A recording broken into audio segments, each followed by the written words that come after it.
This week, President Donald Trump restated his interest in eliminating U.S. trade dependency on China, talking about a decoupling of the business ties.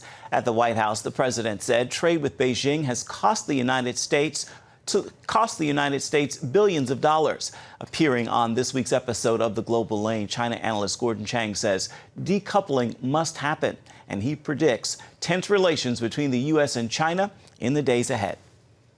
Well, it certainly can be done. I mean, there was a time when the U.S. and China didn't have any economic relations, no trade, no investment, no technical cooperation agreements. Now we do. But what can be done can be undone. But we also have to do it because China's regime is viciously attacking the United States. They are using the proceeds of trade to configure their military to kill Americans. This is something that we should not be doing. We've got something that China absolutely can never get anyplace else, and that's the world's largest consumer market. So we can do this. We must do this. Made in America, maybe. The People's Liberation Army has acted aggressively along the border with India, also against its neighbors, as you know, and we've talked about this, the South China Sea. We're seeing a naval and air force buildup, new missiles, new planes. How great, Gordon, is the China military threat to the USA, and what should be done about it? Well, it is a great military threat to the USA because China is developing weapons that are specifically targeting American aircraft carriers and others. China talks about closing off the global commons, international water and airspace, and it threatens our allies, such as Japan and the Philippines. As you point out, China's officers, they have a bloodlust. They killed 20 Indian soldiers on the night of June 15th in a premeditated act. They killed another Indian soldier last week. This is extremely dangerous, not just for the countries around China's periphery, but for the U.S. as well. Boy, that takes us back to 1962 when India and China had a war over their border, same area, I believe. Now, some geopolitical analysts say war with China may be coming for the U.S. if Trump is reelected. Now, Trump says Biden, if he's elected, China will own the USA. So politics aside, Gordon, what are the facts in this? Well, the facts are that before Trump, we had a policy of engaging China to try to entice China to become a part of the liberal international system. It didn't work. What we did do, though, is we emboldened the worst elements in the Chinese political system by showing aggression worked. Because whenever the Chinese engaged in aggressive acts, there were no costs imposed on them, and they were allowed to keep the prize of aggression. So that really created a very dangerous dynamic in Beijing. President Trump has made it very clear that those days are over. We're no longer engaging China, and the U.S. will defend its allies. And I think that that makes the world a lot safer.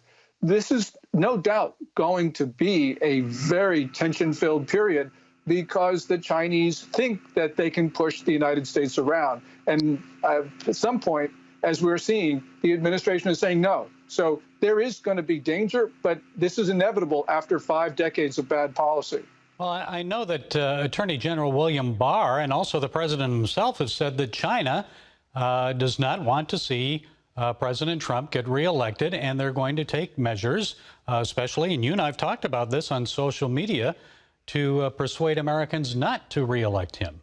We have seen China in the middle of March propagate rumors it knew were false that President Trump was going to invoke the Stafford Act and lock down the entire United States.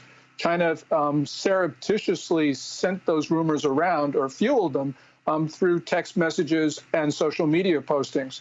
Also, the Spamouflage Dragon Network, which was anti-Trump, was very active until it was taken down by Facebook and Twitter and other social media sites. So clearly, China wants to vote in the November 3 election.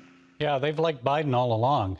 Finally, I've got to ask you about this concept that you've mentioned, that President Xi believes that China has a mandate from heaven to control the world. I've wondered how he could believe that when he's a communist, atheist who doesn't believe in God. It just seems like a justification, Gordon, for communist world domination. Please explain the mandate from heaven. You know, the mandate of heaven is from China's imperial past, where Chinese emperors believed that they not only had the right, but they were compelled by heaven to rule the world. And there's this notion of Tianxia, or all under heaven. Xi Jinping, in his public pronouncements for more than a decade, has been promoting these mandate of heaven themes. Recently, he's become explicit about it.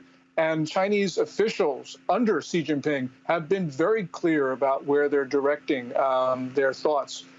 China employs dozens of scholars to study the application of Tianxia to the world. I know this is ludicrous, but the point is not whether it's silly or not. This is what Chinese leaders actually believe, and we ignore what they are saying at our peril. Thank you so much, Gordon Chang, for being with us and sharing your insights. Thank you, Gary. Now, for a look at other important issues in the news, be sure to check out The Global Lane. You can watch it tonight at 9:30 Eastern, and you'll find that on the CBN